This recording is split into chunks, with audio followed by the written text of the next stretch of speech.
absolutely ready, at high alert.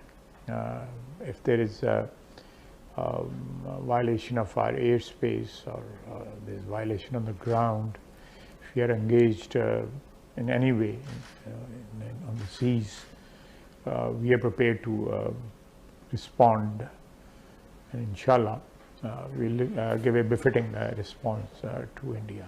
I would still believe and very firmly believe that nuke will not be an option, because it will destroy both countries,